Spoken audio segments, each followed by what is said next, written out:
हाय नमस्कार. तर आज आम्ही निघालो तासगावला, त्यामुळेच आमची धावपळ सुरू होती. आणि तासगावला ह्याच्यासाठी की स्वर्णला सुवर्णप्राशनाचा डोस होता त्याच्यामुळेच.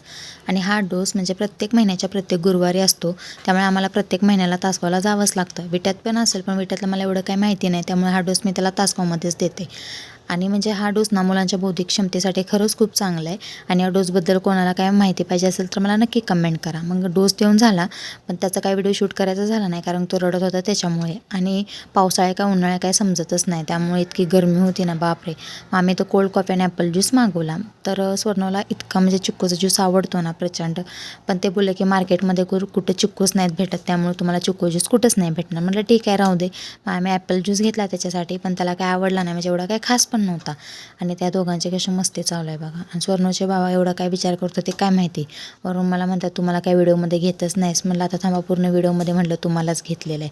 आणि तासगाव स्टँडच्या बाजूला ना म्हणजे एक सेल लागलेला आहे, म्हणजे असं 3-4 महिने झाले. प्रत्येक वेळेला जायचं म्हणते, पण काय जायचं होत नाही. म्हटलं आता यावेळी आलो आहे तर जाऊया तरी ना. मग गेलो आम्ही तिथं. म्हटलं आता काय घ्यायचं, तर आम्ही तिथं स्वर्णला शूज घेतले. आणि हे शूज आहेत बघा तिथं ना, ते घातले आहेत ते. पण हा सेल मला काय एवढा काय खास वाटला नाही. फिक्स रेट आहे, म्हणजे ते जो दुकानामध्ये रेट आहे ना तोच इथं रेट आहे. आणि थोडीफार शॉपिंग केली आणि आम्ही निघालो परतीच्या प्रवासाला. आणि आमचं गाव म्हणजे ना म्हणजे म्हणजे विट्यात पण नाही आणि कारव्यात पण नाही. विटा आणि कारव्याच्यामध्ये आमचं गाव आहे कांचनपूर. आता 2-3 वर्ष झालं त्या गावाचं पुनर्वसन झालं आहे. म्हणजे ते पाटण तालुक्यातलं गाव होतं उमर कांचन, ते आता इथं बसलेलं आहे, त्याच्यामुळे त्याला नवीन नाव दिले कांचनपूर. आणि घरी आलेले ना हे स्वर्णचे फ्रेंड ना असे घरी आलेले असतात बघा. आणि कुट्टी करताना ना ही रश्शी अडकले, त्यामुळे हे मशीन पूर्ण खोलले. आणि तुम्हाला एक सांगते, आता ज्याच्या घरी आता म्हशी ते नसतील ना त्यांच्या घरी एक मशीन असणारच आहे.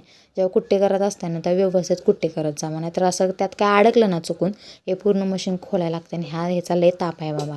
आणि हे ना स्वर्णची मस्ती बघा, ही अशी मस्ती नाही, ह्याचे दिवस रात्र असे चालूच असते. आणि आम्हाला जे काय करायचं आहे ना तेच त्याला करायचं.